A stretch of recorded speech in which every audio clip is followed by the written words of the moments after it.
My card declined as my husband took my stepsister to Paris. He left me nothing.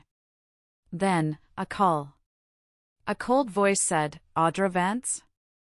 I am ALISTAIR Vance, Blythe's father. From now on, if you agree, I will call you daughter."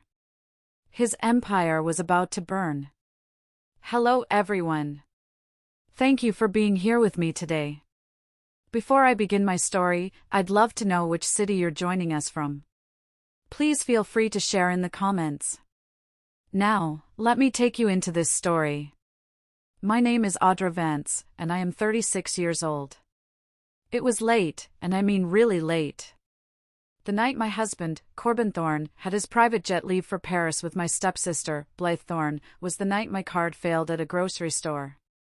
He was drinking champagne over the Atlantic. I was on the kitchen floor with instant noodles and divorce papers. The cashier at the all-night grocery store didn't even look at me. He just tapped the screen and repeated the phrase, his voice bored, declined. It was 11:45 p.m. I was standing under the harsh fluorescent lights of a bodega on the Upper East Side, trying to buy a box of pasta and a bag of instant noodles. The card I used was the graphite black Centurion.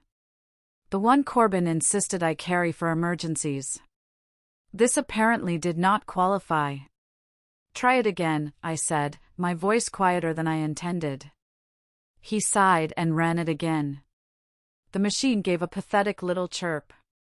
"Declined, ma'am." I pulled up my phone, my fingers slipping on the glass. The banking app, the one link to our entire life, took a moment to load. Joint account access denied. Joint savings access denied. Thorne executive account access denied. A cold, methodical sweep. He hadn't just cut me off. He had erased me. A flicker of movement from the small television mounted above the expired lottery tickets caught my eye. It was muted, but the chirn was bright blue, financial gossip. And there he was. Corbin Thorne, my husband, CEO of Thorne Meridian Group. He was smiling. That brilliant, camera-ready smile that had raised $500 million last year. He was ascending the gleaming metal steps of a Gulfstream G650. His hand was placed firmly, possessively on the small of a much younger back. The camera zoomed in. Blythe Thorne, my 22-year-old stepsister. Corbin looked into the camera as if he knew I was watching. Blythe, oblivious or arrogant, just tossed her long blonde hair. The caption appeared at the bottom of the screen, "Thorne's European expansion, CEO and rising star Thorne, head to Paris." I slid the useless black card back into my wallet. "I'm sorry," I muttered to the cashier. "I forgot my PIN." I abandoned the pasta. I kept the instant noodles, paid for with the crumpled $20 bill I found in the bottom of my purse. The walk back to the penthouse was 15 blocks. The doorman, Hector, nodded respectfully. "Good evening, Mrs. Thorne." I wondered if he knew my key fob had been deactivated. It hadn't. Corbin was thorough. He wanted me to get inside. He wanted me to see the stage he had set. The private elevator opened directly into the foyer. I designed this place. Every inch of it. The reclaimed oak floors, the Calacatta marble, the soft, warm recessed lighting meant to make the floor-to-ceiling windows feel intimate, even as they overlooked the park. Tonight, that warm light felt surgical, illuminating my own autopsy. It was on the kitchen island, a thick cream leather envelope embossed with the logo of Corbin's personal law firm. This was different. This was clean. My hands were perfectly steady. I was almost proud of them. I broke the wax seal. There was no letter, no apology, just a document, friendly separation agreement. It was 50 pages long. Clipped to the front was a single sheet of paper, a printout from a real estate website. It showed a list of available one-bedroom and studio apartments in Queens. Beneath the listing was a single yellow sticky note stuck to the first page of the agreement. Corbin's familiar aggressive handwriting, 4 words. I trust you'll choose the mature option. Mature. The word he uses when he means silent. The word he uses when he's about to screw someone over. As if summoned, my phone vibrated violently on the marble countertop. And again. And again. A rapid burst of emails. One after another, stacking up on my lock screen. Sender, Thorn Meridian HR. Subject, formal notice. Subject, suspension of duties. Subject, urgent access revocation. Subject, pending strategic review. I opened the first one. Dear Miss Vance, pending a review of your current role, your executive functions and all system access are temporarily suspended. Effective immediately. Suspended from the company I built. The company I structured, the company whose entire operational backend I designed from scratch in our first apartment back when Thorn Meridian was just Corbin, me, and a whiteboard. The panic hit then, a physical weight in my chest. I dialed his number. Straight to voicemail. The user is on a flight message. Of course, he's over the Atlantic. I tried his assistant. Voicemail. I tried the head of legal. Voicemail. The purge was absolute. My thumb moved on its own, a reflex of self-destruction. Instagram. I didn't even have to search for her name. Blythe Thorn's story was the first one in the queue. A bright pink circle. I tap it. It was a boomerang, a crystal champagne flute. The bubbles rise and fall outside the small curved window of the G650. The sky is black. She tagged the location, Hotel Plaza Atheny, Paris. The caption, Paris, I'm yours. I threw the phone. It hit the sub-zero refrigerator with a sickening crack and clattered to the floor. I sank down, my back against the cold steel, the cheap bag of instant noodles clutched in my hand. I was a 36-year-old woman from Ohio, sitting on the heated floor of a $20 million penthouse, and I had just been fired and divorced via sticky note. The phone, lying face down, began to ring. The sound was sharp, violent in the silence. A number I didn't recognize. It must be the bank calling to inform me of the fraudulent activity. Or perhaps it's Corbin's lawyer, the one who drafted the mature option, calling to apply pressure. I crawled across the floor, my knees scraping on the Italian stone. I picked up the shattered phone. Hello. My voice was a croak. AUDRA Vance. The voice was not a lawyer. It was deep, gravelly, and cold as a winter morning. It held an authority that didn't need to be announced. Who is this? My name is ALISTAIR Vance. The name hung in the air. Vance. I knew that name. He's one of the originals, a silent, massive investor in Thorn Meridian. The money behind the money. The man continued, his voice flat, precise. I am a primary investor in your husband's company. I am also Blythe's father. My blood stopped moving. I cannot breathe. Blythe, my stepsister, his daughter. I don't. No. He cut me off. You do not. But you will. I am aware that Corbin Thorn has frozen your assets. I am aware that he took my daughter to Paris on a jet funded by one of my subsidiary accounts. A pause. I can hear him breathing. He doesn't sound angry. He sounds interested. This combination of events, ALISTAIR Vance says, I find more interesting than angering. It shows a profound lack of judgment on his part and on my daughter's. Silence stretches. I am just a receiver, a piece of stone at the bottom of a well. So, Mrs. Thorn. AUDRA. I have one and only one question for you. Do you want him back? Or do you want him ruined at your feet? The question was so blunt, so final. It cut through the panic. It gave me air. Ruined. I looked at the leather envelope on the counter, the list of studios in Queens, the sticky note. I thought of Blythe's champagne glass. My voice came out, and this time it did not shake. It was as cold as his. I am too tired to ask anyone to come back. But I still have enough energy to watch someone lose everything. For the first time, a sound breaks his measured tone. It's a laugh, but it's short and dry. It's the sound of a vault door closing. Good. That is the correct answer. So from this moment, I want you to consider yourself my daughter. And a daughter of mine does not sleep on the street. Tomorrow we begin. The line clicks dead. I sit in the darkness of the kitchen. The shattered phone still clutched in my hand. My reflection stares back at me from the blacked-out window. I am still here. I am still AUDRA VANCE. I stood up. I walked to the island and picked up the friendly separation agreement. I smoothed the pages, looking at the insulting offer. The arrogant signature line waiting for my surrender. For the first time tonight, a very thin, very cold smile touched my lips. Okay, I whispered to the empty room, to the man 30,000 feet above the ocean. Fine.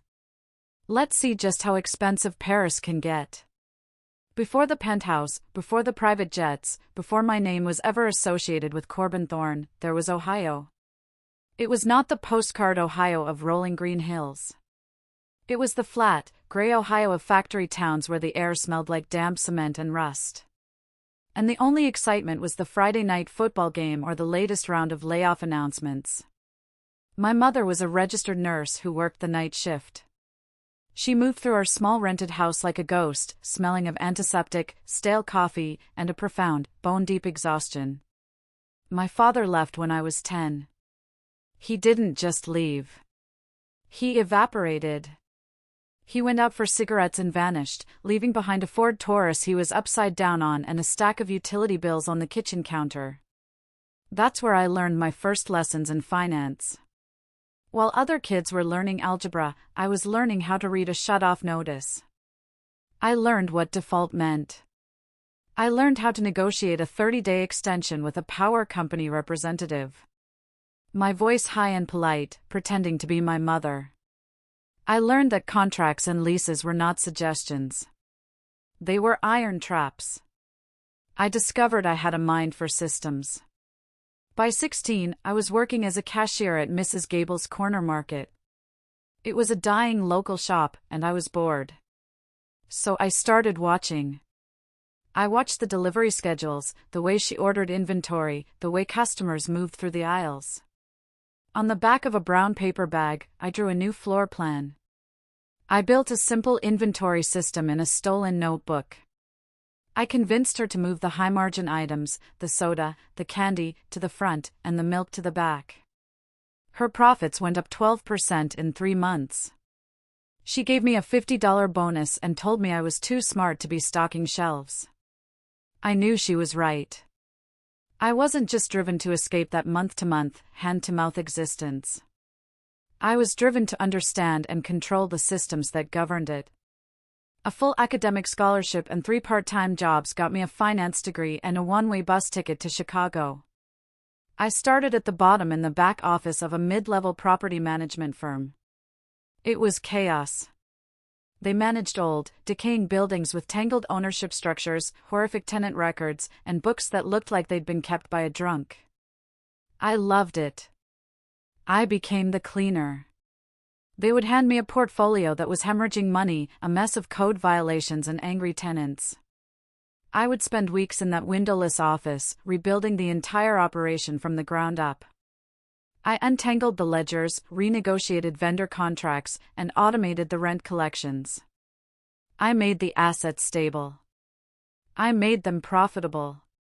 My reputation for cleaning trash is how I ended up on a panel at the Midwest Real Estate Investment Summit. I was 28, the only woman on the stage not holding a microphone for someone else. My topic was effective operational processes in multifamily rental portfolios. And in the front row sat Corbin Thorne.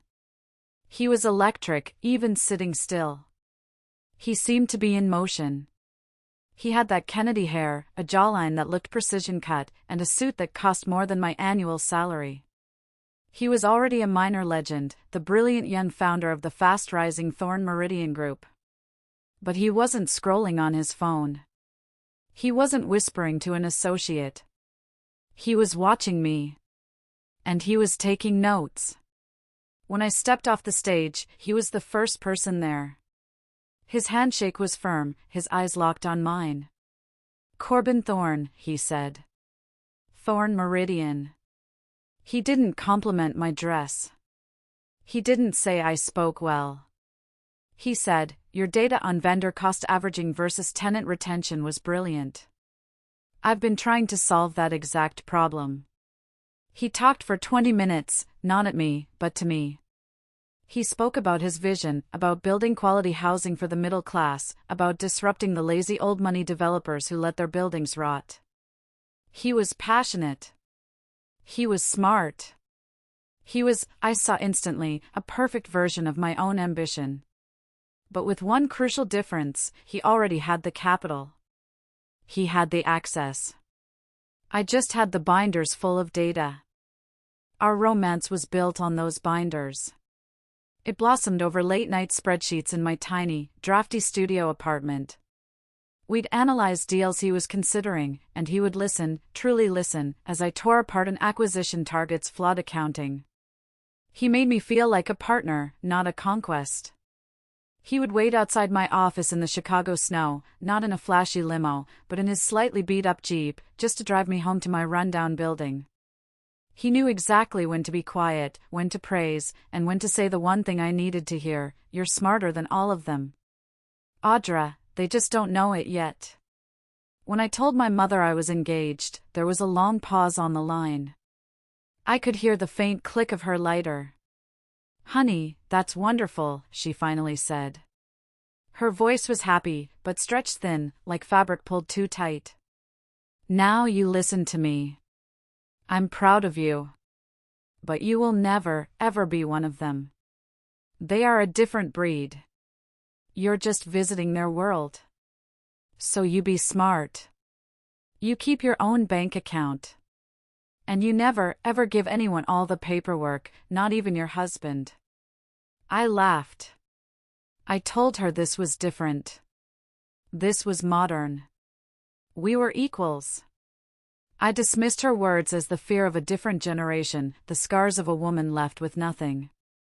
We were married at a resort in Colorado. Corbin called it understated luxury, which I thought was my taste. Looking back, I see that every choice, from the wildflowers to the menu, had been gently, expertly guided by Corbin and his team of planners. It was my taste, as approved by his brand. The wedding photos were cinematic. We looked like a happy, powerful, new American couple. But I remember the faces of his investors, the old money men from New York and Boston who stood on his side of the aisle. They smiled at me, but their eyes were assessing. They weren't looking at a new partner in the firm. They were looking at Corbin's smart wife, a capable, attractive accessory he'd picked up in the Midwest. The prenup arrived via email from his lawyer a week before the wedding. It was presented as a standard formality. It was a slaughter. It was designed to keep me entirely separate from Thorn Meridian. If we divorced, I would get a severance package, like a fired employee. My mother's warning, "Never give anyone all the paperwork," rang in my ears. I refused to sign. Corbin was stunned. We had our first real fight. I didn't cry or yell. I negotiated. I sat across from him in his high-rise office, the skyline of Chicago behind him, and I laid out my case. I used the same cold logic I used on plumbing contractors. "If my operational systems are going to be the backbone of this company's growth," I said, "then I am a founder, not an employee's wife. I am not signing this." It took 3 days. The arguments were quiet, precise, and brutal. I demanded a clause, not just for a payout, but for equity. A specific tiered percentage of Thorn Meridian Group vested immediately upon marriage, with further vesting tied to performance metrics that I knew I could hit. Finally, he relented. He sighed, running a hand through that perfect hair.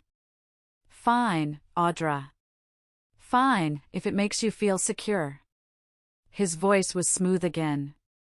The loving fiancé. But his eyes, for the first time, I saw it. It wasn't anger. It was annoyance. It was the cold flash of irritation you see when a deal you thought was a bargain suddenly gets more expensive. I signed the revised document, the ink heavy on the page. I felt victorious. I thought I had secured my place, that I had won an equal footing in a modern marriage. I had no idea that I had just signed the single most important document of my life. I hadn't just negotiated a contract. I had just armed the weapon that years later would be the only thing left to save me. We moved to New York 2 years after the wedding. Thorn Meridian Group took 2 floors in a glass and steel tower overlooking Central Park. My name was etched onto a frosted glass door, AUDRA VANCE, Director of Internal Operations. It was a title designed to sound secondary, administrative, a wife job. The real work was far different. Corbin was a visionary, a brilliant salesman who could charm a room full of skeptical billionaires into funding a dream. But he and his partners were chaos agents. They operated on charisma, handshakes, and adrenaline. They left behind a wake of broken spreadsheets, half-executed contracts, and operational nightmares. I was the cleaner, but I was also the architect.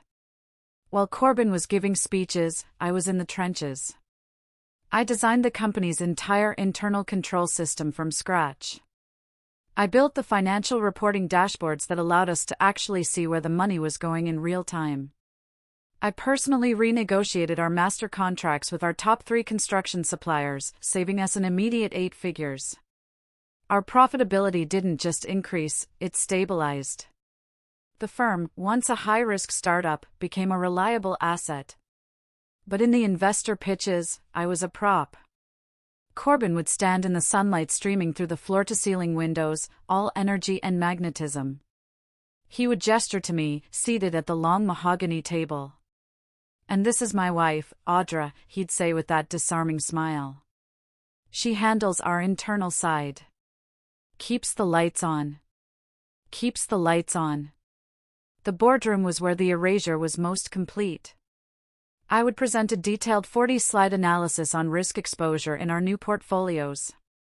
I'd field a few polite questions. Then one of the older board members, all men, all over 50, would nod and turn his entire body to face my husband.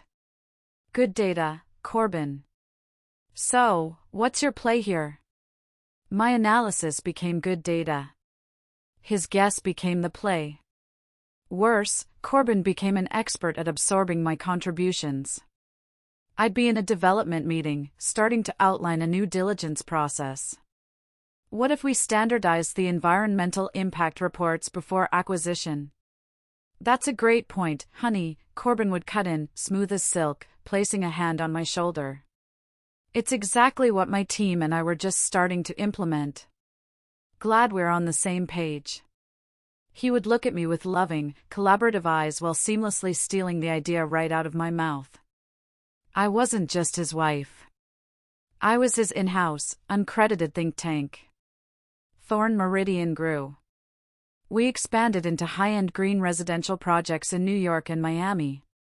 More money, more staff, more complexity, and more shadows. As the one managing the books, I started seeing things that made my Ohio-trained stomach tighten. Consulting fees, massive ones, paid to LLCs in Delaware or the Caribbean that had no website, no staff, no discernible product. I saw wire transfers for pre-development costs on projects that didn't even exist yet. I brought it to Corbin one night in the sterile beauty of our penthouse. I had the printouts. "Corbin, who is Crestview Strategic Partners? We've paid them over $2 million this quarter." He didn't even look up from his iPad. He laughed. It was a soft, patronizing sound. "Honey, you worry too much. That's just how the business works. It's the cost of entry in these markets." "It looks like a slush fund," I said, my voice flat. He finally looked at me, his eyes suddenly cold. The charm turned off. Then stop looking at it, Audra. Focus on your dashboards. You're the best operator I know. Let me handle the strategy. It was a compliment wrapped around a command, stay in your lane. In the early years, he was cute about our success. He let me have full control over designing the penthouse. He encouraged me to plan lavish vacations. He loved telling the press our story, the rags to riches romance, the brilliant Midwest girl who captured the visionary's heart. From the factory town to Park Avenue, one fawning magazine profile read. But gradually that changed. The control tightened. Let's run that vacation itinerary by the PR team, he'd say. We need to make sure it aligns with the brand. Or, I'd rather you didn't wear that designer to the gala. They aren't aligned with our new green initiative. My life, my choices, even my wardrobe became subject to approval, not from a PR team, from him. The board meetings were a masterclass in polite misogyny. I was always the only woman at the table. They would greet me not with questions about the quarterly projections, but with comments. Audra, that blue dress you wore at the benefit last week was spectacular. My wife was asking about it. I learned to smile, a tight, bloodless smile. I learned to say, thank you, Howard. And then immediately pivot. If you'll turn to page 4, you'll see the cost per unit analysis. I would deliver my data perfectly and then watch as they turned to Corbin for the decision. It wasn't one single moment. It was 1,000 tiny cuts.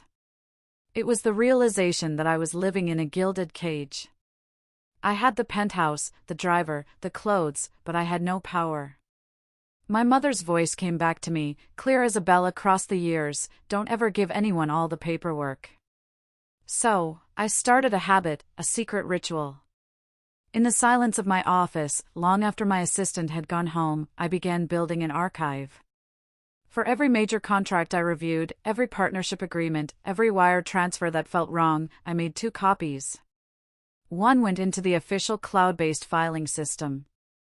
The second, a hard copy, was printed, initialed by me with the date I reviewed it, and placed in a file. That file went home with me. It went into a fireproof safe I'd had installed in the back of my custom-built closet, hidden behind a row of cashmere coats. I forwarded suspicious emails to a private encrypted address I'd created. I saved chat logs. I took screenshots of meeting calendars that were later deleted. I wasn't planning a war.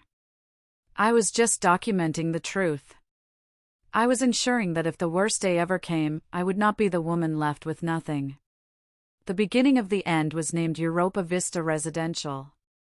It was Corbin's new baby, a massive billion-dollar fund to acquire luxury properties in Europe. He called me into his office. He sat on the edge of his desk, not behind it, a practice move to show he was being casual, a partner. Audra, he said, his voice full of mock concern. I'm worried about optics with you as COO and me as CEO. Launching this new international fund could look like a conflict of interest to our new European investors.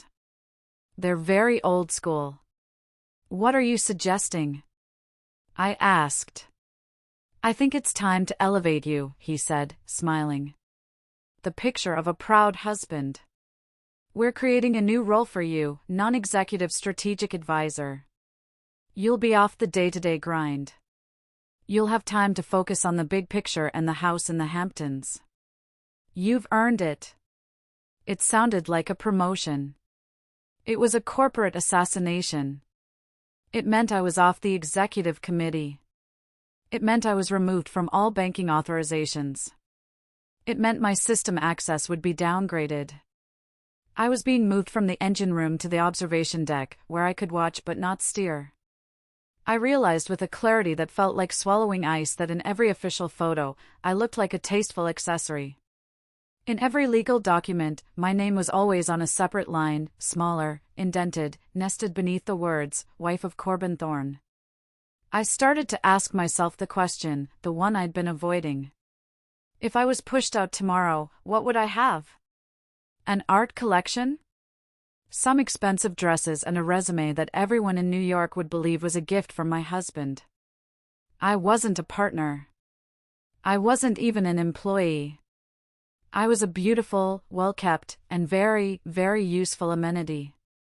The summer MBA intern program was an annual ritual at Thorn Meridian. It was Corbin's pet project, a way to build loyalty and more practically to find cheap, brilliant labor from the children of our investors.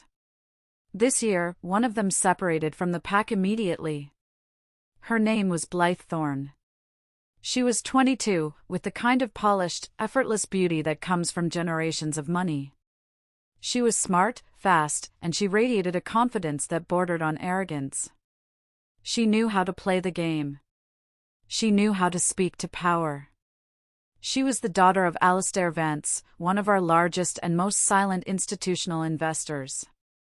ALISTAIR was my father-in-law's business partner who later married my stepmother. That made Blythe my stepsister. The whole thing was just too perfect for Corbin. Corbin, citing the need to personally mentor our top-tier talent, assigned her to work directly with him. At first, I watched her with a detached interest.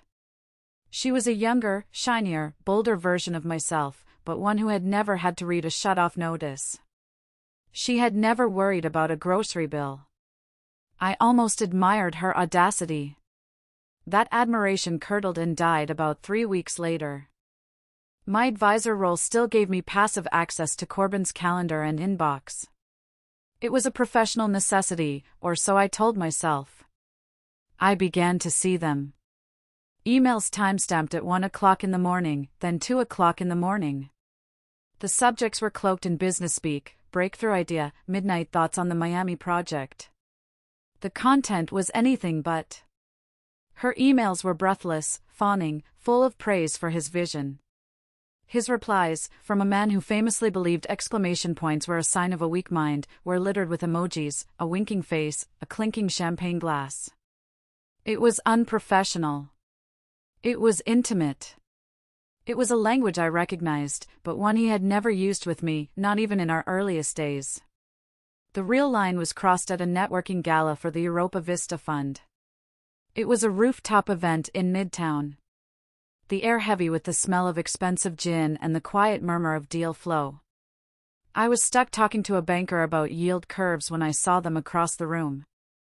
Corbin was introducing Blythe to a Swiss investor, a man we needed desperately. Corbin had his hand on the small of her back. It wasn't a brief, polite this-way touch. His hand was resting there, fingers splayed, his thumb occasionally moving in a small proprietary circle. It was a gesture of possession, disguised as mentorship. I felt a sudden cold nausea. This was the same man who recoiled from public affection, who always said he hated workplace touching. He was guiding her, showing her off. And the Swiss investor was looking from Corbin to Blythe with a knowing, indulgent smirk. He wasn't seeing a brilliant intern. He was seeing the bonus package. I waited until we were home in the vast, silent cathedral of our penthouse. I kept my voice perfectly level. Corbin, I think the late-night emails with Blythe are crossing a line, and touching her like that at the event tonight was inappropriate. I didn't accuse. I stated a fact. He was pouring a scotch. He stopped, turned, and then he laughed. It was a soft, pitying sound. He walked over to me, kissed my forehead, and stroked my hair. It was a gesture meant to soothe a hysterical child. "Honey," he said, his voice a balm of condescension. "Are you actually getting jealous of an intern? She's a kid. AUDRA, she's barely old enough to rent a car." He held my gaze, his eyes full of practiced sincerity. "You know me. She's just smart and she's eager. I'm mentoring her. That's all. Please don't make this weird." My suspicion wasn't just dismissed. It was diagnosed. It was my problem. My jealousy, my insecurity. He had taken my valid observation and twisted it into a personal failing. I was being gaslit in my own living room. As this personal erosion accelerated, so did the professional one. Our CFO, Gerald Hines, a man who would light himself on fire if Corbyn told him it was good for the quarterly numbers, requested a meeting. He sat across his desk from me, visibly nervous, shuffling papers. "AUDRA, we're doing some structural optimization," he began, avoiding my eyes. "The board wants to streamline our primary cash accounts for European expansion. Faster wires, less red tape." He pushed a stack of legal documents toward me. "It's just a new regulatory requirement. We need to move the main capital accounts off the dual signature protocol and consolidate authorization." I scanned the page. My name, the co-signer on every major Thorn Meridian account, was being removed. I was being cut off from the flow of money. "Why, Gerald?" I asked, my voice flat. "New banking regulations," he said. "The lie thin and ready. Our outside counsel confirmed it. It's just a formality. We just need your signature to approve the change." The paperwork was perfect. The legal justifications were dense and plausible. I had been moved into a non-operational role. My refusal would look petty, obstructive. I had no grounds to fight it. But my advisor role, the gilded cage Corbyn had built for me, still gave me access to the high-level financial dashboards I had personally designed. I could no longer sign the checks, but I could still see where they were going, and they were going to the Caribbean. I saw a series of new SPVs, special purpose vehicles, pop up under the Europa Vista Fund, shell companies based in the Cayman Islands and the British Virgin Islands. This was standard for tax purposes.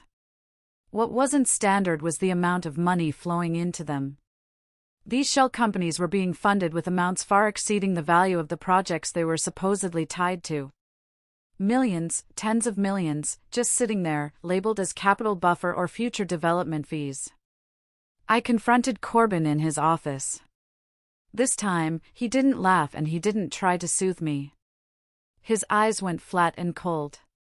"AUDRA, I told you to let me handle the strategy," he said, his voice low and sharp. "You're not an auditor. You're my wife. Stop digging. You won't like what you find in this business." It wasn't a warning. It was a threat. The final piece of the trap fell into place by accident. An administrative assistant forwarding a long email chain about scheduling forgot to delete the history. The original email, buried at the bottom, was from Corbyn to our chief legal counsel, sent 3 weeks ago. The subject line was AUDRA risk mitigation. My blood turned to ice. I read it and read it again. Corbyn was discussing my new non-executive role. He was asking the lawyer to review our prenup to find ways to minimize our exposure if AUDRA ever decided to leave the company. And then the sentence that stopped my heart. He'd written, "She's resisting the new structure. Find a way to make it work. It's best to keep her signing some of the liability paperwork just in case. We need her on the hook if the EU regulators get aggressive. Keep her on the hook." He wasn't just pushing me out. He wasn't just cheating on me with my stepsister. He was methodically, expertly building a firewall of my body. He was setting me up to be the scapegoat for the Caribbean accounts.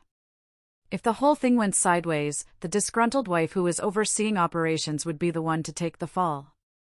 The feeling of being cornered, of being gassed while the house was set on fire, was suffocating. But I come from Ohio. I come from a mother who worked night shifts. We are not fragile. That night, I stopped being a wife. I became an archivist. I went into the office on a Saturday, telling the security guard I had a project to finish. I used my remaining high-level credentials. I began to download everything. I copied 8 years of data from the internal servers onto a series of encrypted hard drives. I saved system access logs. I took high-resolution screenshots of the wire transfers to the Cayman accounts. I pulled every email Corbyn thought he had deleted from the Exchange server. I even met an old college fund friend for lunch, a woman who is now a partner at a major securities law firm. "Hypothetically," I said, stirring my iced tea. What are the whistleblower protections for an executive who suspects creative accounting in a private fund? She looked at me, her eyes sharp. Hypothetically, she said, the person who reports it first with clean hands gets immunity. The person who waits gets called a co-conspirator. That night, I stood in our cavernous master bathroom, the walls covered in book-matched Italian marble. I looked at myself in the mirror. I was wearing a silk blouse that cost $1,000. My eyes were dark, thinned by lack of sleep. I had spent the last week, not as a wife, but as a forensic accountant. I looked at my reflection, and I asked the question out loud to the empty, echoing room, am I just the secretary for my own future lawsuit? I wasn't planning revenge. Not yet. The thought was too big. I was planning to survive. I was ensuring that if and when Corbin Thorne decided to push me out of his life, he would find my hands clasped firmly around his ankles. The official announcement came via a company-wide memo. Thorne Meridian Strategic European Summit. Corbin would be leading a small, agile team to meet with key strategic investors for the new Europa Vista Fund. The attached itinerary listed the team members: Corbin Thorne, CEO, David Chin, Senior VP of Capital Markets, and Blythe Thorne, MBA intern. The justification was a single insulting line: to provide a high-level learning opportunity for our rising talent. I was still technically the non-executive strategic advisor. I was also technically his wife. I requested a meeting. I didn't wait for an answer. I walked into his office. He was on the phone, looking out over the park. He motioned for me to wait, holding up one finger. I didn't wait. I closed the door hard. The sound made him flinch. He hung up. Audra, I'm in the middle of. You're taking an intern to Paris, I said. It wasn't a question. On a capital-raising trip instead of your co-founder? He sighed, adopting his patient husband persona. Honey, we've been over this. You're non-operational now. It would send a mixed message. It would look like you're second-guessing me. I need you here holding the fort. You're the one I trust to keep the team calm while I'm gone. He smiled at me, that fake, grateful, manipulative smile. It was the same smile he used on the board. He was treating me like just another employee to be managed. I'm not holding the fort, Corbin, I said, my voice dangerously quiet. I'm the person who built the fort. You are taking your girlfriend on a business trip and spending it on our investors. The smile vanished. His face went blank, then cold. You are being hysterical and you are wrong. Now, if you'll excuse me, I have a fund to launch. The day before his flight, the final blade fell. An email from HR subject, important update, role reevaluation. It was a masterpiece of corporate legal speak. Given the new strategic direction, and to further avoid any potential conflicts of interest, your role as strategic advisor will be restructured. I scrolled past the justifications to the new terms: 6-month unpaid advisory period, pending a full review of internal structuring. Unpaid. They had done it. They had legally, cleanly, and methodically severed my last tie to the company's payroll. I was no longer an executive. I was no longer a paid advisor. I was just, in their eyes, a wife. And Corbin was about to take care of that, too. The night he left for the airport, he came home for exactly 15 minutes. I heard his key in the door. He strode in, not as a husband, but as a man on a schedule. He was already pulling off his tie. He didn't look at me as I stood in the kitchen. Flight's in 2 hours, he said, walking straight to the master closet. I heard the shower turn on, a high-pressure hiss. He was out in 5 minutes, a towel around his waist, already checking his phone. He dressed in the dark of the closet, fresh suit, black, perfectly tailored. He came back into the living room, packing his do kit. The scent of his expensive cologne, the one I'd bought him, filled the air. It was a smell I used to associate with security. Now it just smelled like an exit. So that's it, I said. Unpaid? He zipped his bag. He didn't look up. It's for the best. AUDRA cleans things up. He walked to the kitchen island, the one I'd carved from a single block of marble. He placed a thick cream-colored leather envelope on the counter. The one from his personal law firm. This is the mature option, he said. I knew exactly what it was. The draft from my nightmare. The separation agreement. You're divorcing me. We're separating, he corrected, finally looking at me. His eyes were flat, bored. This was the last item on his pre-flight checklist. I'm offering you a clean break, a generous one, considering. Generous? It's a conditional offer. You sign the NDA. You move out of the penthouse. You'll be well taken care of, but the offer expires in 7 days. After that, we use the other options. I looked at him. The man I had built a life with. The man I had pulled from chaos and given a structured empire. What other options, Corbin? The ones where you pinned the Caribbean accounts on me. His face didn't flicker, but his eyes hardened. I knew you were digging. You should have stopped when I told you to. I'm giving you a beautiful, quiet exit, AUDRA. I'm giving you the chance to just disappear. Take it. Be smart. Don't be the person from Ohio right now. It doesn't suit you. He walked to the elevator. He didn't say goodbye. He didn't look back. The brushed steel doors slid shut. I stood in the silence, my heart hammering against my ribs. I picked up the envelope. I didn't open it. I walked to my laptop. I had an electric bill, a small one for my personal website due today. I logged in, entered the details of the joint Amex. Payment declined. I tried the joint debit card. Declined. I opened the banking app. Access denied. Access denied. Access denied. He hadn't just put the papers on the table. He had detonated the charges on his way out the door. The grocery store. It was all part of the plan.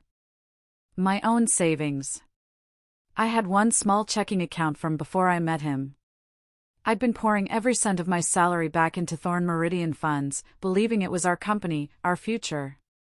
I had less than $5,000 to my name. I didn't panic. I got methodical.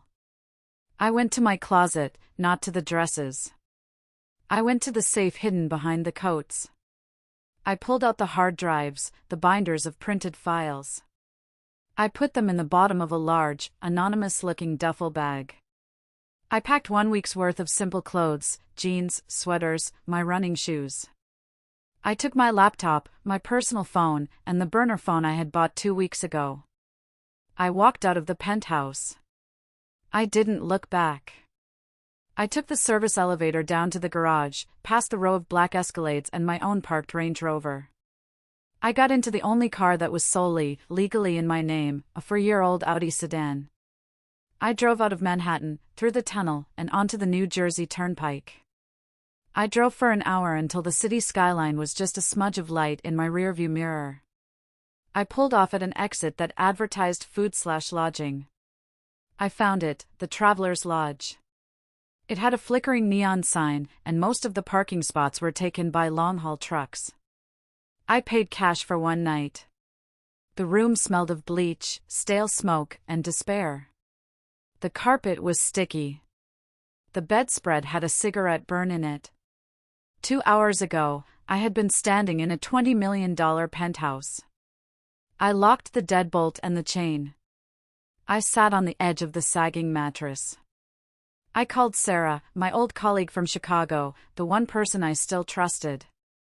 "My God, Audra, where are you?" she whispered, her voice sharp with panic. "The office is insane. They just announced your sabbatical." "He's gone to Paris," I said. He cut me off. He left papers. Come stay with me, she said instantly. I have a guest room. We'll figure this out. We'll get a lawyer. I looked at the water-stained ceiling. I can't. If he's doing this, he's watching you. He's watching everyone. I need to be somewhere where no one gets hit by the shrapnel. I hung up, promising to call again. I was in a war zone now. I had to assume every friend was a liability. Every move was being watched. The exhaustion hit me like a physical blow. I lay back on the lumpy pillow, still in my clothes. I pulled out my phone. A stupid, self-destructive impulse. Instagram. Blythe Thorne's story was new, posted just 30 minutes ago. She was at the opera in Paris. A snapshot of the grand, gold-encrusted ceiling, the caption, Culture plus Capital. At that exact crushing moment, an email notification lit up my screen. It was from an automated legal server, from Corbyn's personal lawyer. Subject, friendly separation proposal, time-sensitive.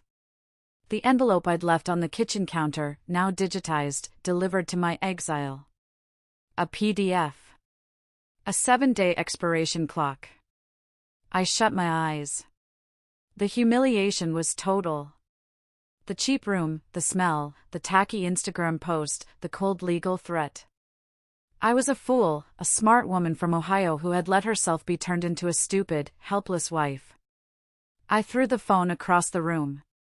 It hit the particle board desk with a clatter. I lay there in the silence, in the dark, for 2 full minutes, just breathing. Then the phone on the desk lit up.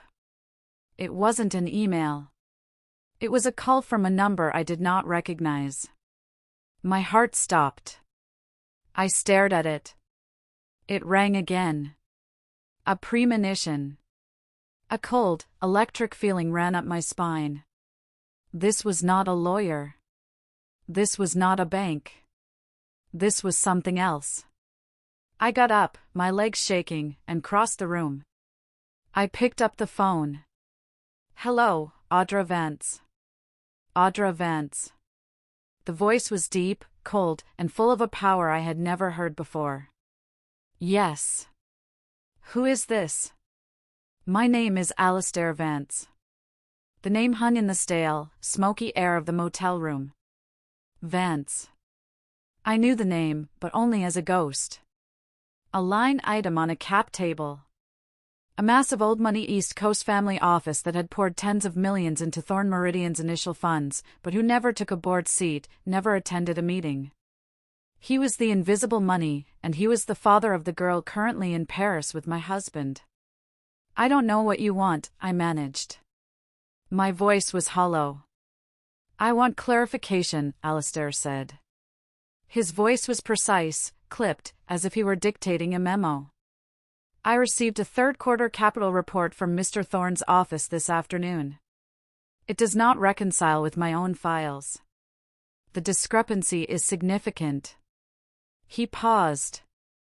The silence on the line was heavy. Absolute. This discrepancy suggests one of 2 possibilities, he continued. Either you, Mrs. Thorne, as the architect of the company's internal operations and the woman who supposedly reviews every line item, are profoundly incompetent. I bristled, my spine straightening. I am not. No, he agreed, the sound flat. I do not believe you are. I have read every operational memo you've written since 2017. The one signed A. Vance. You are meticulous.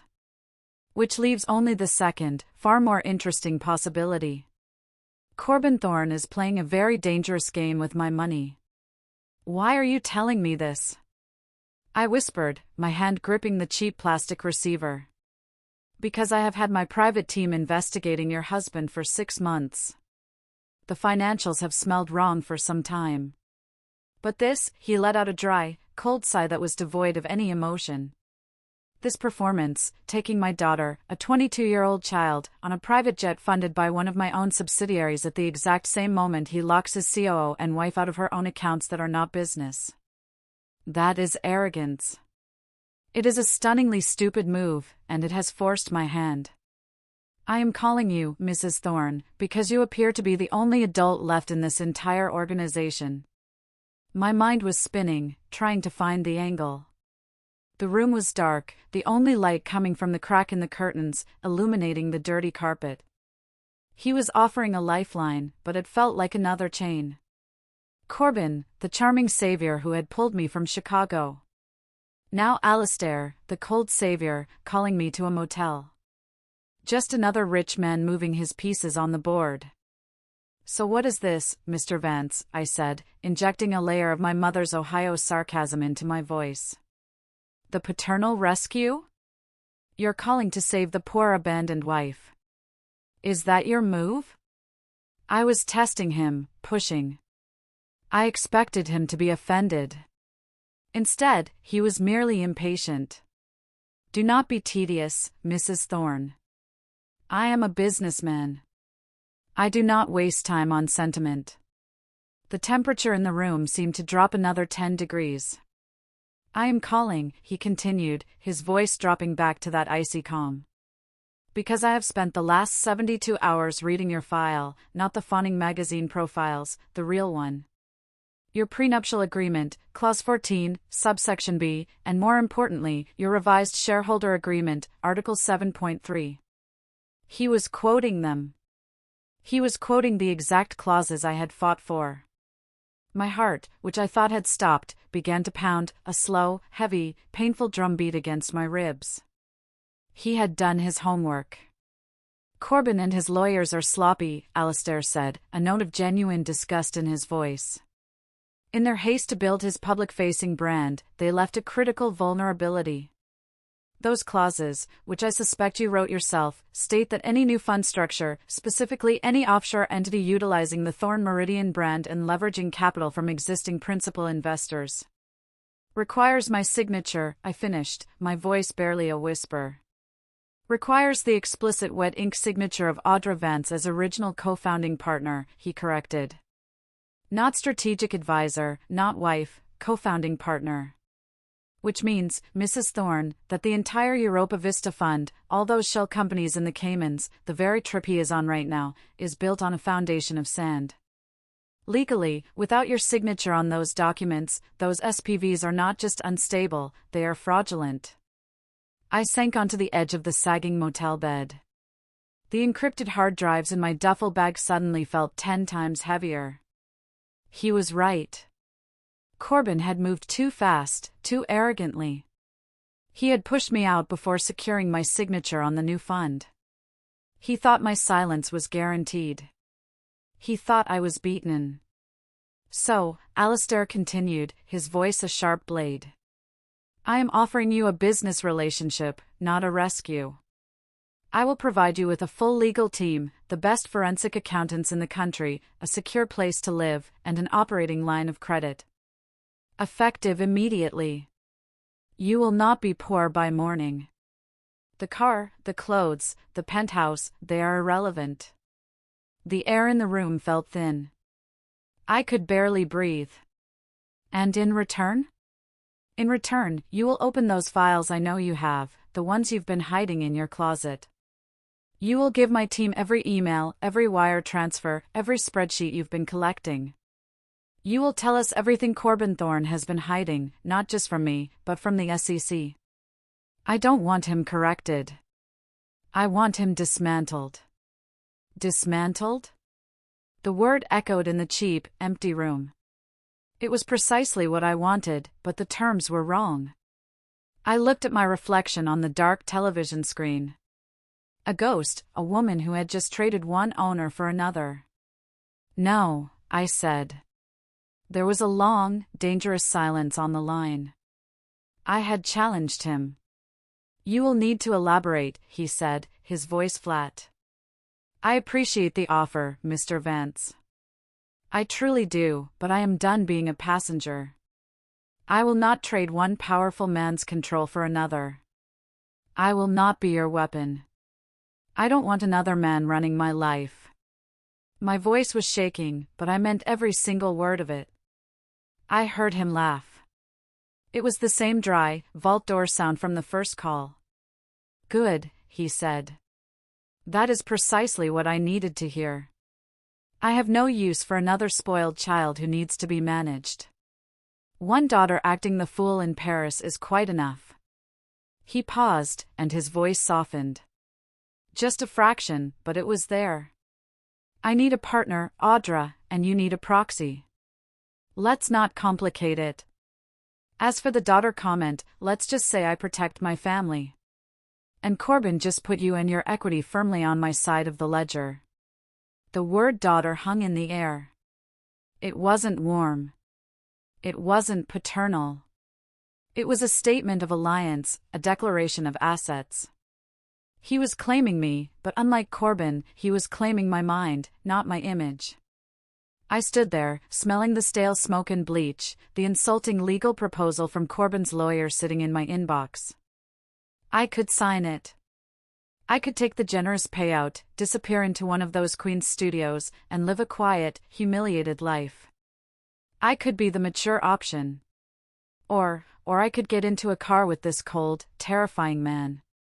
I could use the archive I had built.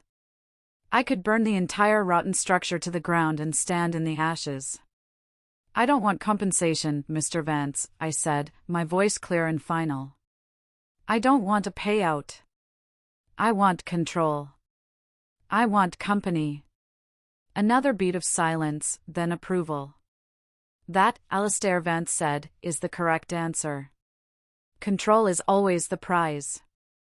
The rest is just noise." "What happens now?" "You will sleep. Tomorrow morning at precisely 9 a.m. a black Mercedes sedan will be waiting for you in the motel parking lot. The driver's name will be Arthur. He will not speak to you.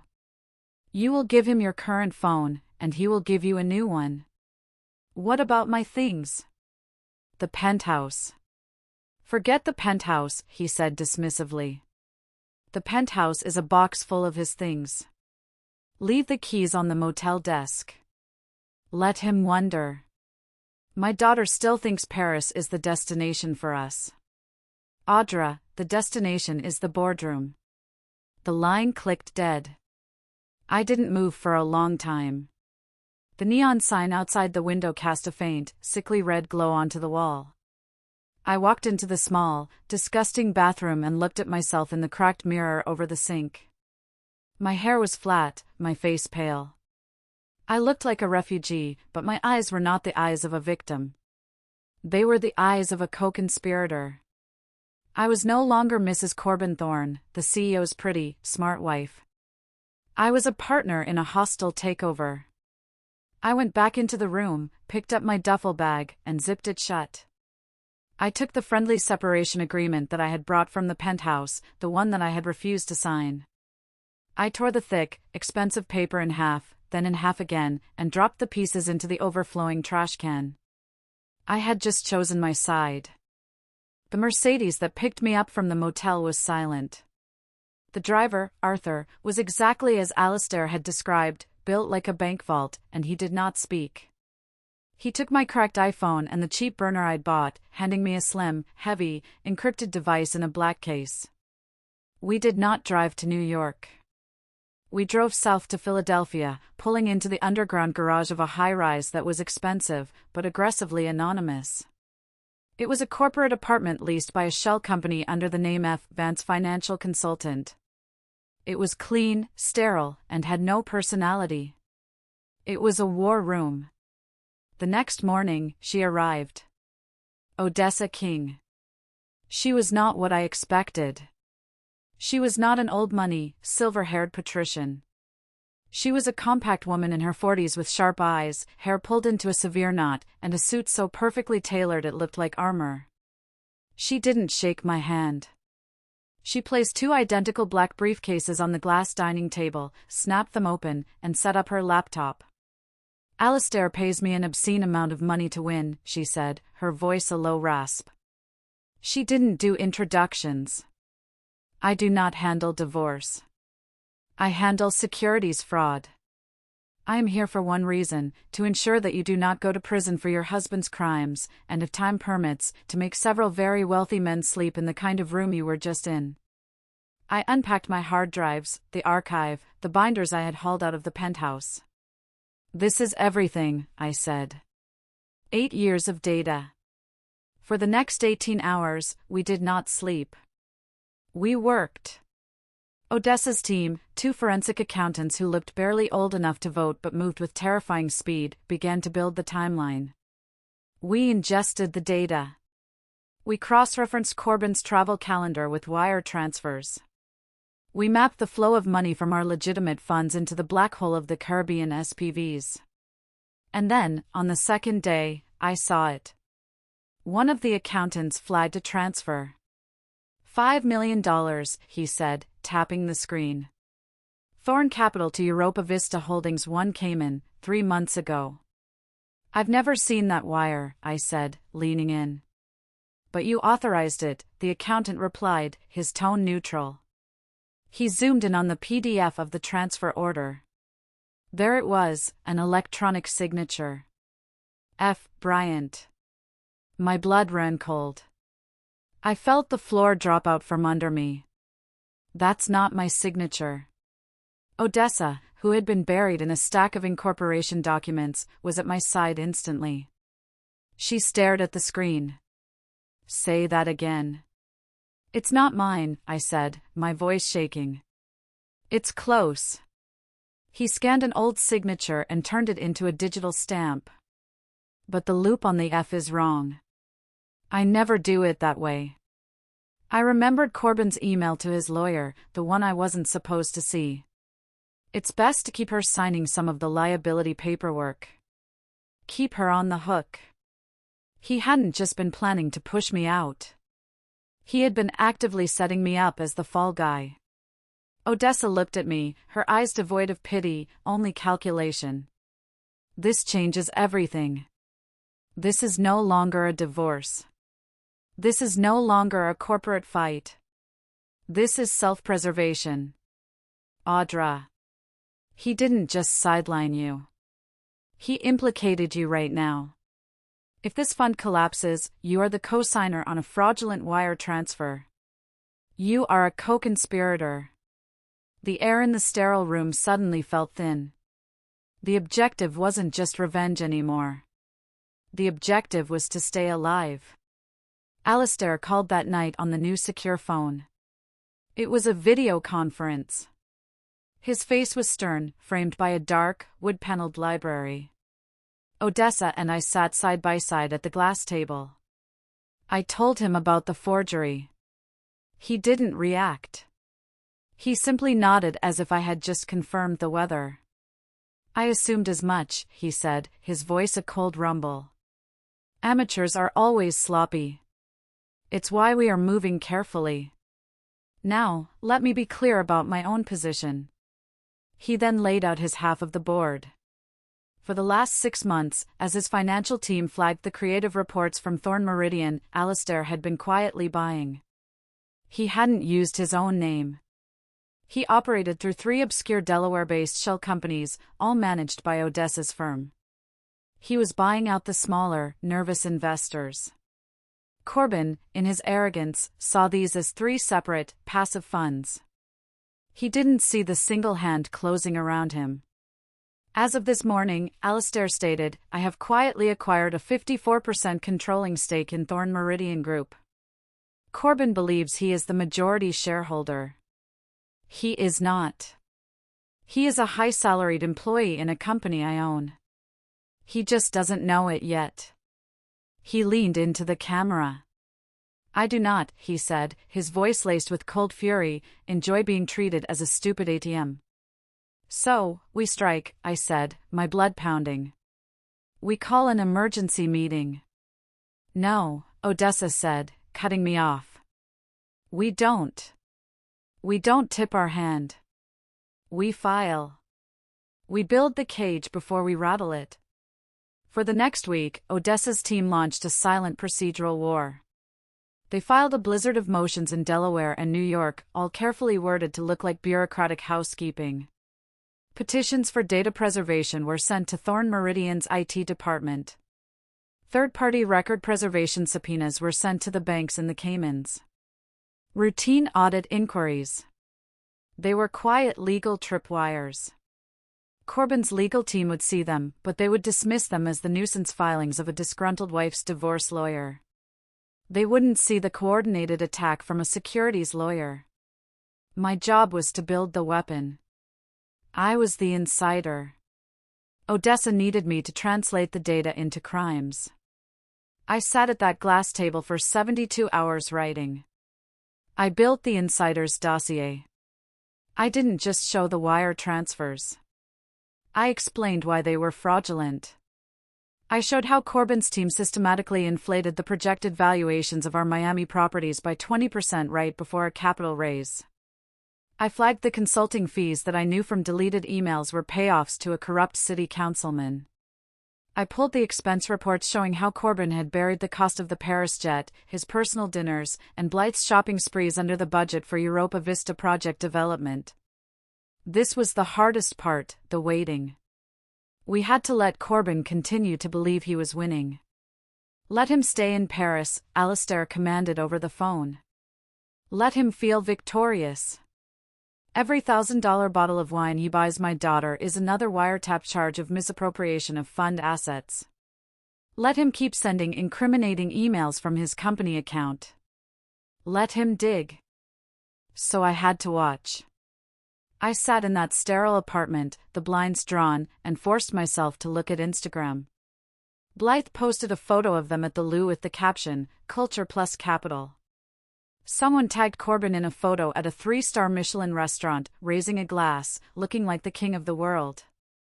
My stomach churned, but it wasn't jealousy. Not anymore. It was cold and raging. Every post was another exhibit. Exhibit A, the gala. Exhibit B, the opera. Then, 3 days later, the secure phone buzzed. It was ALISTAIR. "It's time," he said. He explained the final move. A series of large, multi-million-dollar transfers for the Europa Vista Fund were scheduled to be finalized in 48 hours. These wires would move the bulk of the investor capital into the offshore accounts. "There is a clause in the original Thorn Meridian Partnership Agreement," ALISTAIR said, "one I am sure you remember. Article 7.3. I knew it by heart. It was the clause I had fought for before my wedding. It stipulates that in the event of an executive dispute or a question of fraud, the physical presence of the co-founding partners in the primary operating jurisdiction is required for arbitration. Odessa is filing the injunction right now in Delaware," ALISTAIR said, citing the forged signature as evidence of fraud. "It will freeze those transfers. Corbyn will be blindsided, but to challenge his authority and activate the clause, you must be physically present. You are the other co-founding partner. You need to be in Paris." The next day, I was at Philadelphia International Airport. I was not in the private lounge. I was not walking across the tarmac to a G650. I was in Terminal A, Gate 17. I was in Seat 24B, an Economy Plus seat, wedged between a software salesman and a woman with a small child. It was the ultimate, humiliating reversal of the life I had known. But on my lap was the new encrypted laptop. In the belly of the plane was my duffel bag containing the hard copies of the archive. I wasn't AUDRA Thorne, the CEO's discarded wife. I was AUDRA VANCE, the key witness and the proxy for the new majority shareholder. The plane began its takeoff roll, the engines whining, pushing me back into the cheap upholstered seat. I looked out the small plastic window at the clouds. Corbyn was up there somewhere, miles ahead, drinking champagne in his private jet, thinking he was a conqueror. I was in the back of the bus, flying over the same ocean with a guillotine in my carry-on bag. And for the first time in my life, I was the one who felt truly dangerous.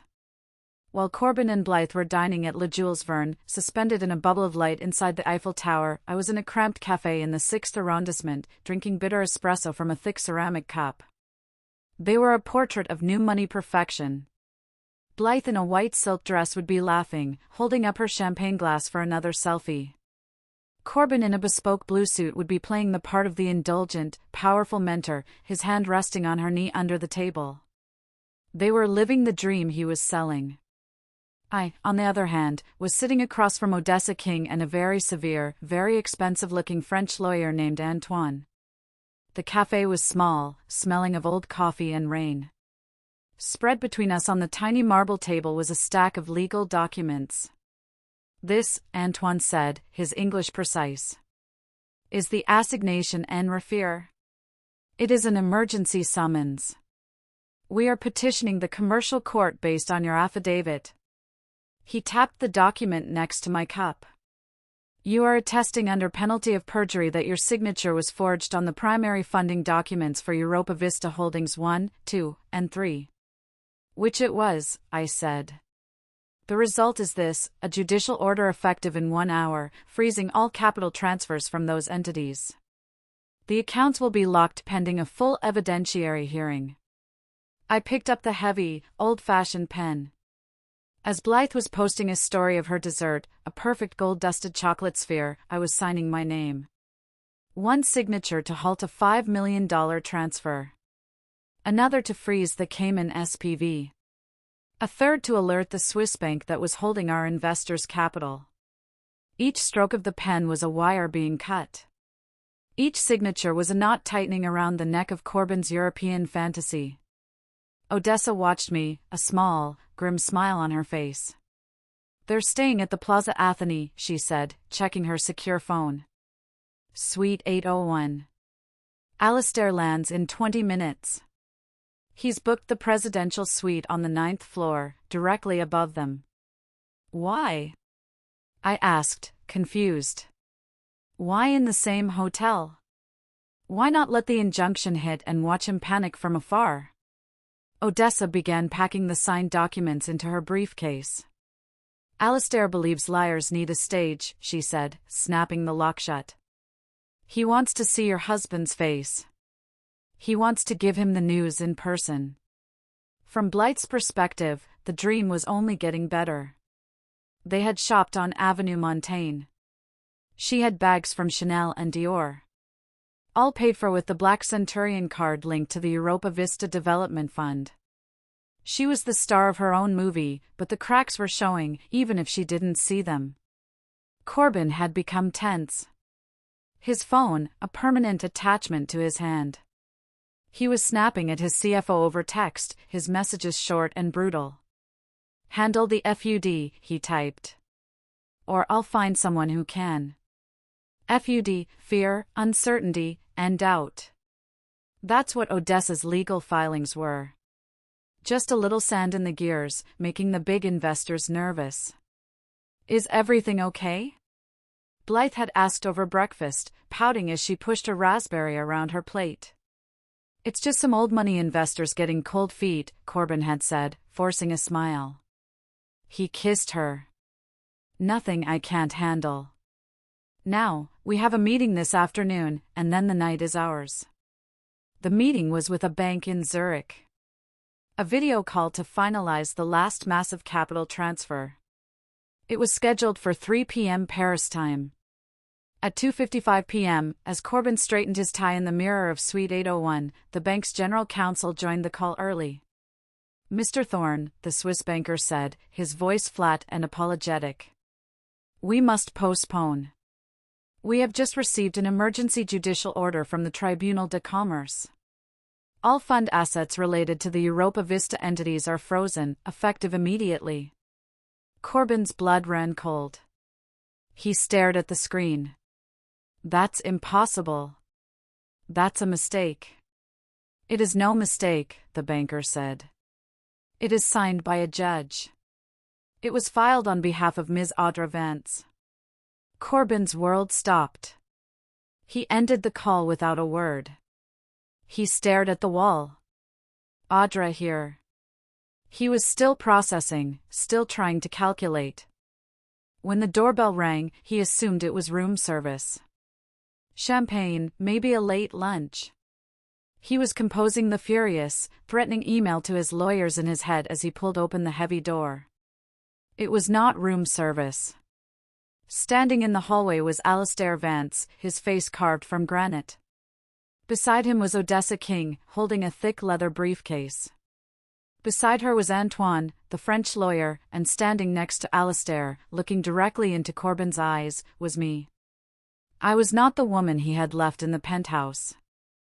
I was not the crying, hysterical wife. I was dressed in a simple, dark gray suit. My hair was pulled back. My face was calm. I was holding nothing. Corbin's face went through 3 distinct, rapid phases: total shock, followed by panicked confusion, and landing on a mask of pure, white-hot rage. "Audra," he breathed, his voice a venomous whisper. "What is this? What have you done? May we come in?" ALISTAIR VANCE's voice cut through the air, low and powerful. He didn't wait for an answer. He walked past Corbin into the center of the magnificent suite, the rest of us following like a tide. "What's going on, Corbin?" "Who is?" Blythe's voice trailed off as she emerged from the bedroom. She was wearing a white hotel bathrobe. Her hair was wrapped in a towel. Half her face was covered in a foundation mask. She stopped dead when she saw her father. "Daddy," she whispered, her voice a child's. "What are you doing here?" ALISTAIR didn't even look at her. His eyes were locked on Corbin. "Mr. Thorne," ALISTAIR said, "you are in my suite." "This is my suite," Corbin snapped, trying to regain his footing, puffing his chest out. "Suite 801. "No," ALISTAIR said. "You are in a suite being paid for by my capital, from a fund I am the primary investor in, therefore it is my suite." He gestured to the opulent room, the shopping bags, the half-empty bottle of champagne. "Thank you for the hospitality." He walked to the ornate desk and placed a heavy, spiral-bound dossier on the marble top. The label on the spine was printed in stark black letters, Evidence Phase 1. "As of 8 a.m. this morning," ALISTAIR said, his voice casual as if discussing the weather. "My holding companies assumed a 54% controlling stake in Thorne Meridian. You are no longer CEO. You are an employee, and one who is about to be terminated for cause." Corbin laughed. A high, thin, desperate sound. "You're insane. You're... This is AUDRA. This is a divorce tactic. She's obsessed. She's trying to ruin me." He gestured at me. "She's been stealing data. She's vindictive. She can't handle being left." He turned to ALISTAIR. "And you? You're letting her do this. And Blythe? I was mentoring her. She's a brilliant talent, and this is harassment." ALISTAIR simply waited for the tantrum to subside. When Corbin was finished, breathing heavily, ALISTAIR picked up a single sheet of paper from Odessa's briefcase. "Is this your email?" he asked. "Sent from your company account to your CFO, Gerald Hines, 3 weeks ago." He read from it. "If she makes trouble, just let her take responsibility for the paperwork. She's still my wife. They'll go easy." Corbin's face went white. He had been so sure that it was deleted. Blythe, standing by the doorway, finally understood. Her face crumpled. "Dad, what paperwork?" ALISTAIR finally turned his cold gaze on his daughter.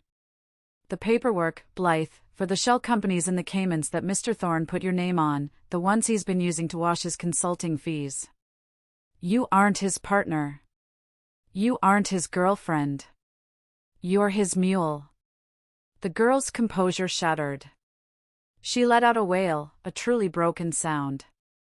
But her rage, born of pure entitlement, wasn't aimed at Corbin. It wasn't aimed at me. It was aimed at her father.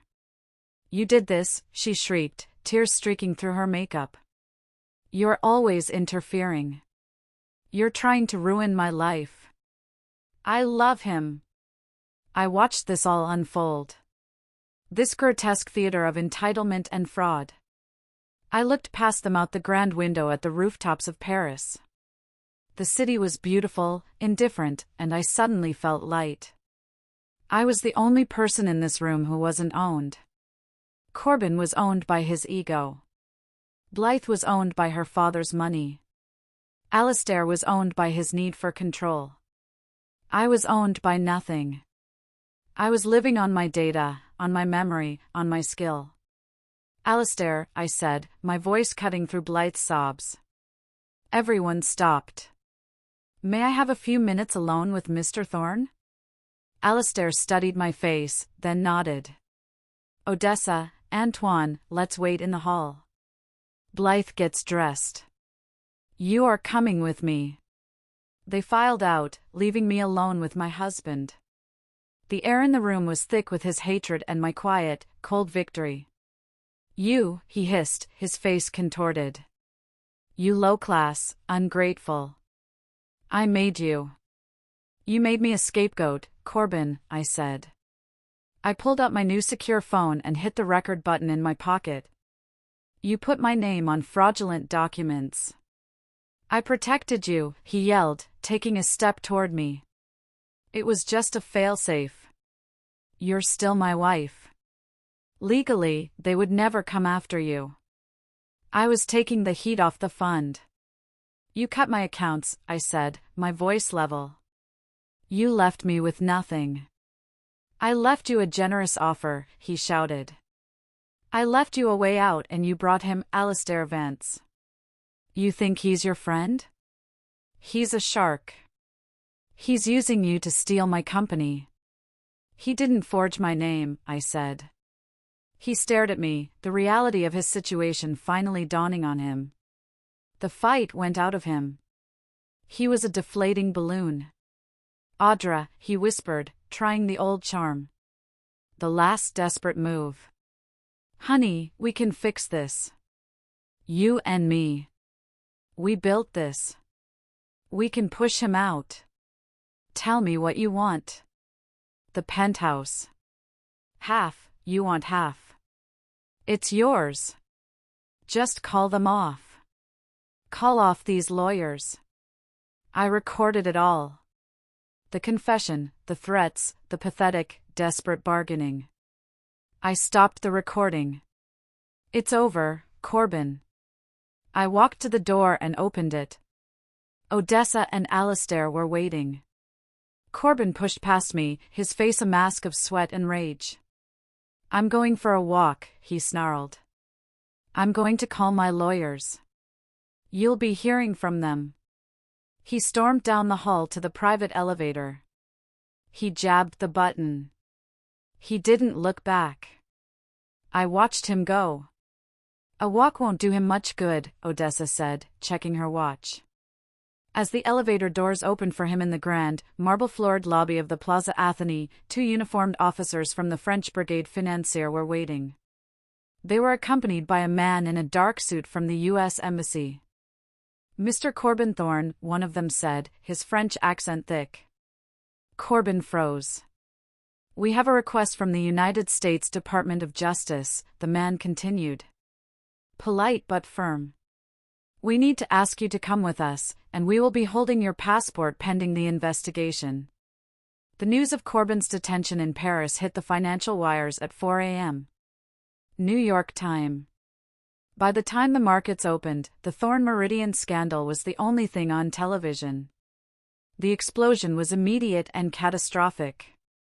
Our publicly traded partners saw their stocks crater. Investors from massive pension funds to smaller family offices were in a full-blown panic. The glass tower of Thorne Meridian, the one I had helped build, was burning. I was back in the United States, installed in a stark, anonymous office in one of ALISTAIR Vance's New York properties. Odessa had been explicit. You are not to be seen. You are not to speak to the press. You are not under any circumstances to look like an avenging wife. You are a material witness and the co-founder of a company in crisis. Let the lawyers do the talking. So I sat 20 floors above the city in a room with no name on the door and watched the inferno I had lit. I had a direct, agonizing view of the Thorn Meridian headquarters just 3 blocks away. It looked like a ship I had designed, now dead in the water, taking on water fast.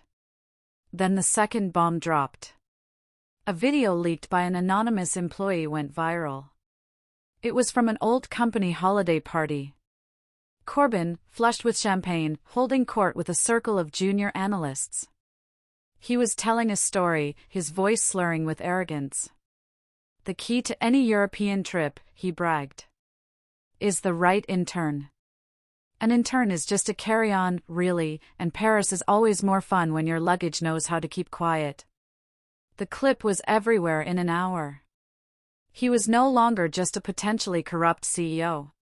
He was the living symbol of corporate rot, a walking, talking human resources nightmare. Corbyn was eventually released from French custody. His passport confiscated. He was allowed to return to the United States, but he was grounded under federal supervision.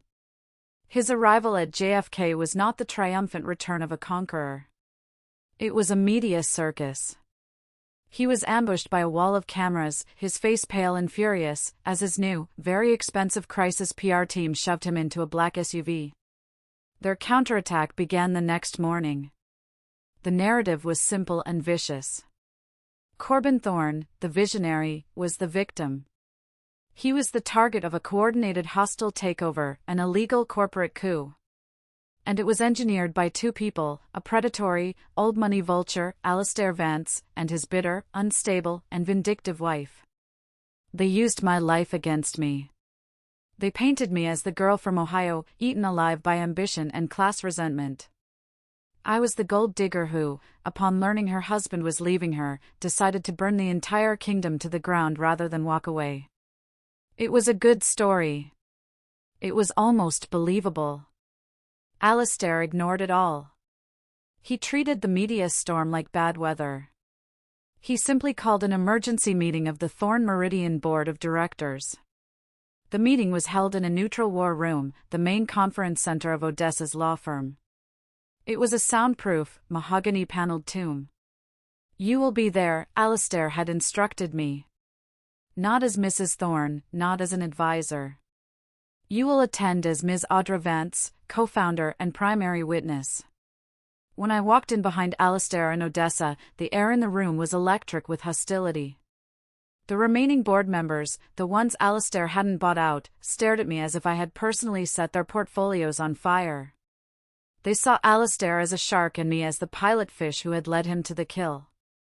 This is an outrage, ALISTAIR. Howard Vance, the oldest board member, snapped before we had even sat down. Your personal games have brought the feds to our door. You've destroyed shareholder value. This is a personal vendetta, and you've used this woman to do it. ALISTAIR simply took his seat at the head of the table. Howard, he said, his voice a cold, quiet rumble.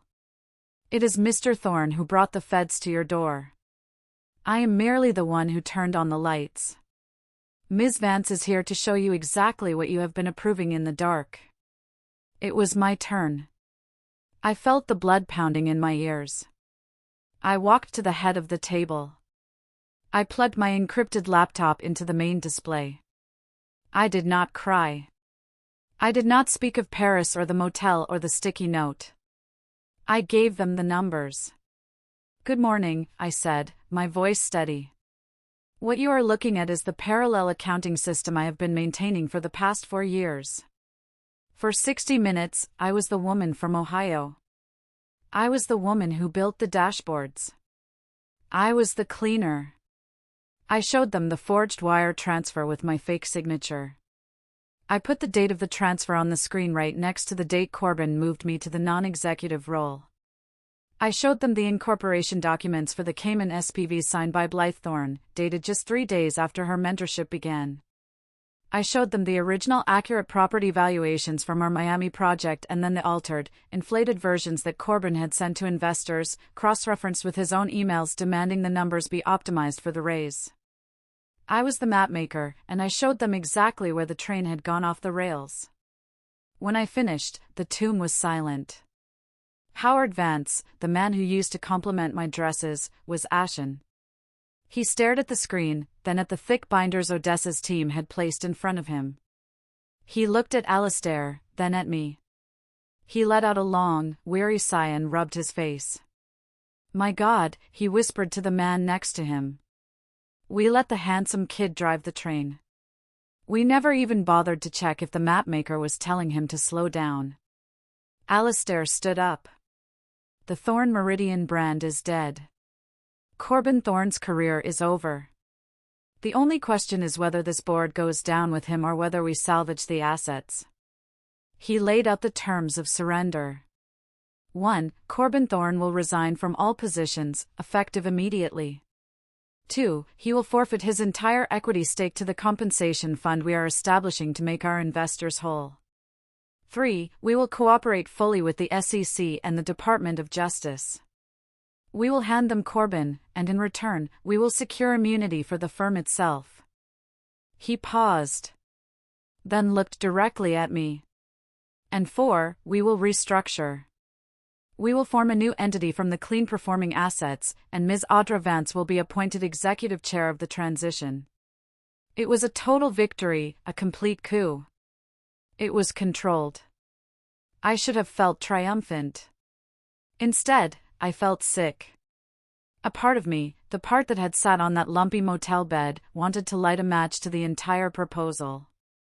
I wanted to scream no. I wanted to force a Chapter 7 bankruptcy. I wanted to liquidate every desk, every server, every lease. I wanted to pull every last dollar out of the burning building and let Corbin, the board, and the entire company turn to ash. But I thought of the 400 other employees, the accountants in Chicago, the analysts in Miami, the administrative staff in New York who had always been kind to me, the people who had never been on a private jet, who had never stolen a dime. They would all be unemployed tomorrow, their pensions, their lives, their futures, all collateral damage in my war. I was standing on the line between justice and destruction, and I had no idea which way to step. The board asked for 24 hours to consult their counsel, which was code for surrender. As Odessa and I were packing our briefcases, her secure phone buzzed. She looked at the text, then at me, her expression unreadable. A request, she said. From Blythe Thorn's new lawyer. She's back in New York. She's at her mother's apartment. She is distraught. She refuses to speak to ALISTAIR. She will only speak to you. I agreed. The next morning, we met in an empty conference room high above the city. The girl who walked in was not the confident, glamorous intern from the Plaza Athénée. She was 22, wearing baggy sweats, her hair a tangled mess. Her eyes were red and swollen. She looked terrified. The moment she saw me, she collapsed into a chair and began to sob. I didn't know, she choked out, the words tumbling over each other. I swear to God, Audra, I didn't know. He told me the papers were just formalities. He said it was a test to empower me. He said I was a natural. I thought we were building something. I thought he loved me. She was terrified. Terrified of prison. Terrified of her father, who had, I learned, frozen her trust fund and all her credit cards. And most pathetically, she was terrified that Corbin would hate her for messing this up. I sat across from her, and the white-hot rage I had carried for months finally began to cool. It was replaced by a cold, profound pity. She wasn't an architect of this. She was just another one of his tools. She was a victim of the same illusion I had once bought into. Only her version was more pathetic. She was a mirror of a younger, more naive me, but with worse taste in men. What do you want, Blythe? I asked, my voice flat. I want it to go away, she whispered.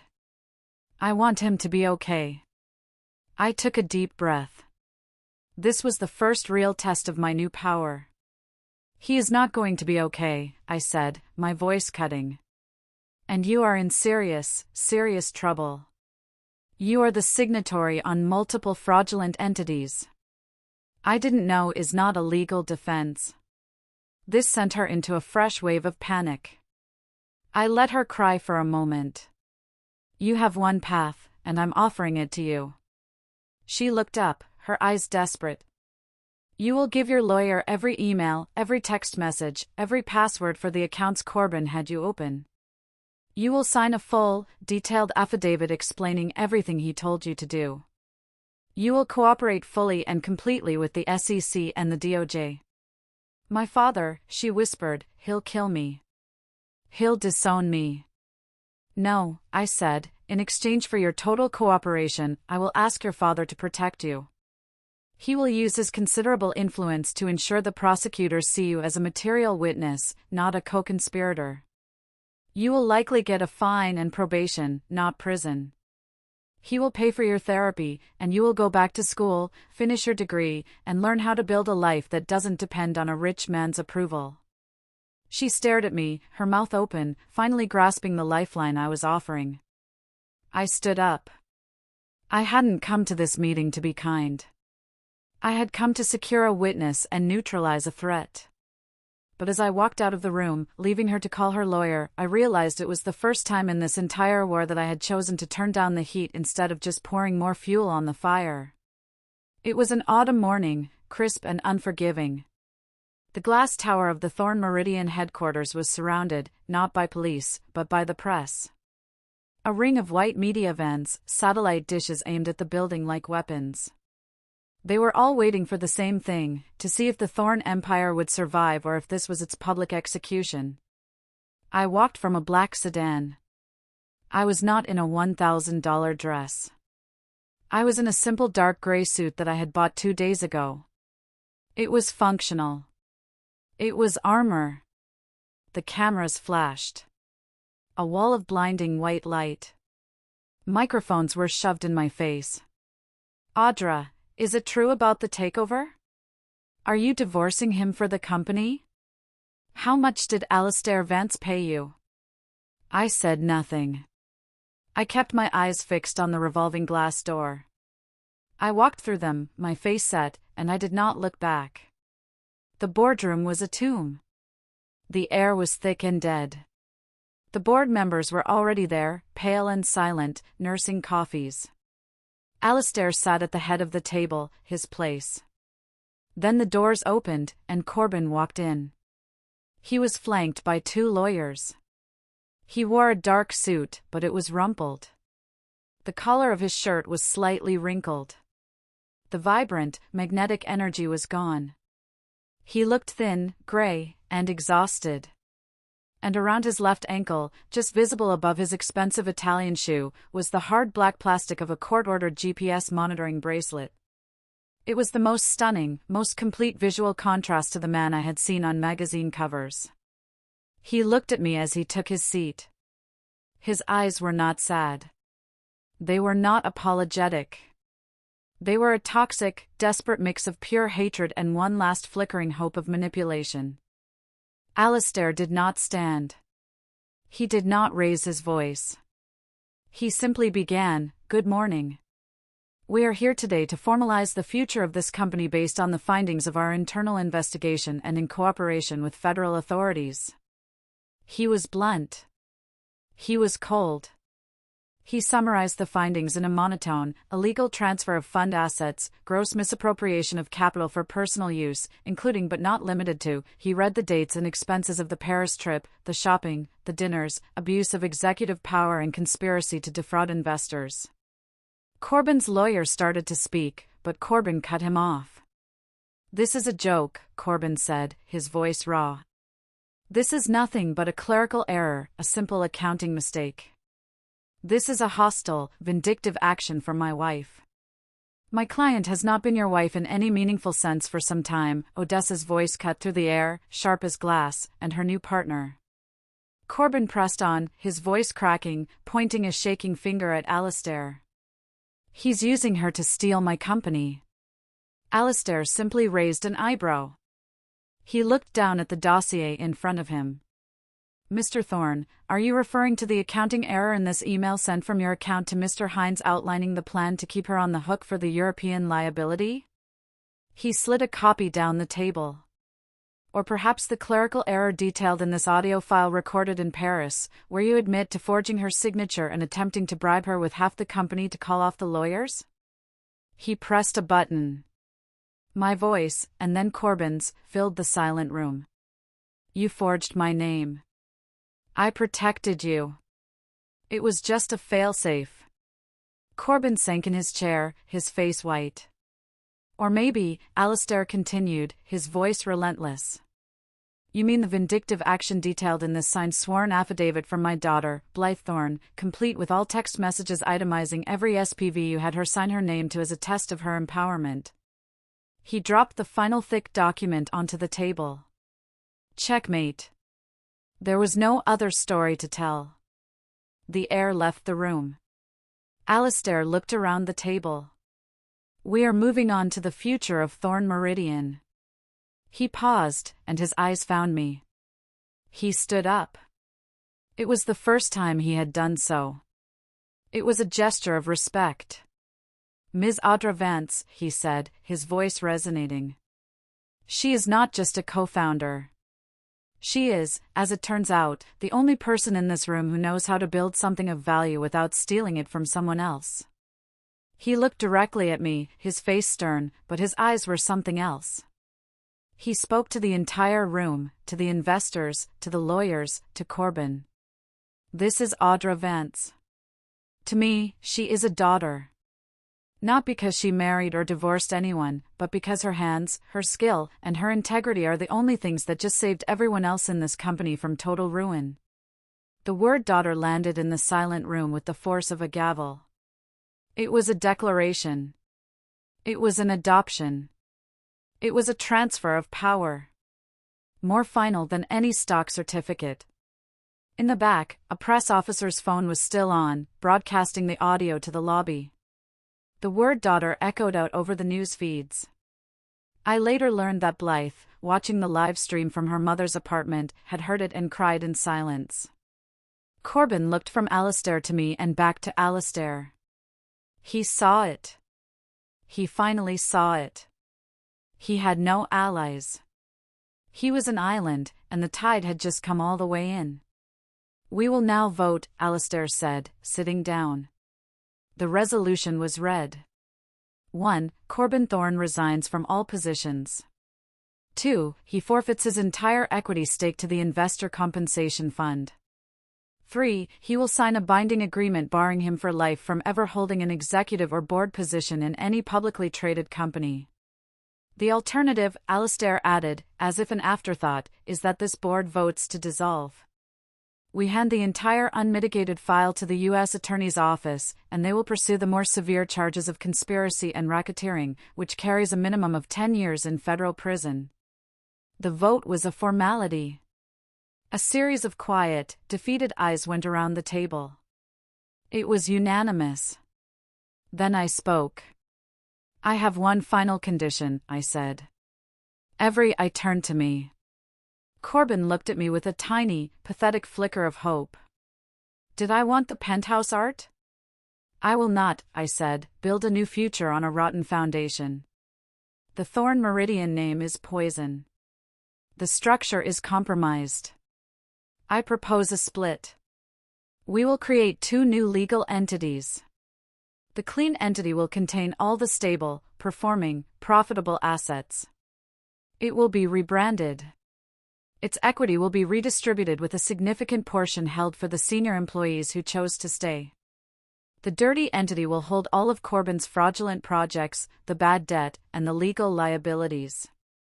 That entity will be taken through an orderly bankruptcy and liquidation to pay what is owed. I was not just taking over. I was performing surgery. I was separating the cancer from the healthy tissue, and I was letting the cancer die. The board agreed without a word. It was over. As we walked out of the boardroom, the press surged in the lobby. Corbin was flanked by his lawyers, who looked like they had just seen a ghost. Security guards formed a barrier to guide him out. He stopped just as he was passing me. He looked at me, his face a mask of sweaty, pathetic rage. "You'll regret this," he hissed, his voice low and desperate. "You'll regret not keeping me." I looked at him. I looked right through him. I felt nothing. No hate, no love, no anger. It was like looking at a house I had sold years ago. It was just a building. It had nothing to do with me. I turned away from him and walked to ALISTAIR, who was waiting by the elevator. "I have work to do," I said to him, my voice clear. "Family dinner later, sir." He understood. He smiled. A small, grim smile. "Of course. Go to work." I had accepted his support. I had not accepted his control. The epilogue is not a long story. It is a single quiet moment. It is 6 months later. I am in a new office. It is not a glass tower. It is in a solid pre-war brick building. The sign on the frosted glass door is simple. It says Bryant Communities. It is a new company born from clean assets. It is majority owned by its employees. We build and manage community-focused sustainable housing. I am sitting at a simple wooden desk, looking at a set of blueprints. They are for a new mixed-use residential complex. It is in Ohio. It is 2 blocks from the street where my mother used to live in that small, drafty apartment. I pick up my pen. The night my rich husband took my stepsister to Paris, I thought I had lost everything. It turns out that was the night I stopped being someone's wife and started being the architect of my own life. And as for her father calling me daughter, that was just a reminder. From now on, any powerful man who wants to stand with me, whether it's a husband or an investor, will have to learn to stand beside me, not in front of me. Thank you for listening to my story. Please comment below and let me know where you're listening from. I'd love to connect and share our thoughts. Be sure to subscribe to Zoe's Revenge Stories. Like this video and give it a boost by hitting that hype button so more people can hear this story. If you've listened this far, please help me by liking this video and commenting the number 1 below. It lets me know you're amazing and that you've been with me every step of the way on this journey. Your support is a huge encouragement to me. Comment the number 1 so I can see you, and now, let me tell you the rest of my story.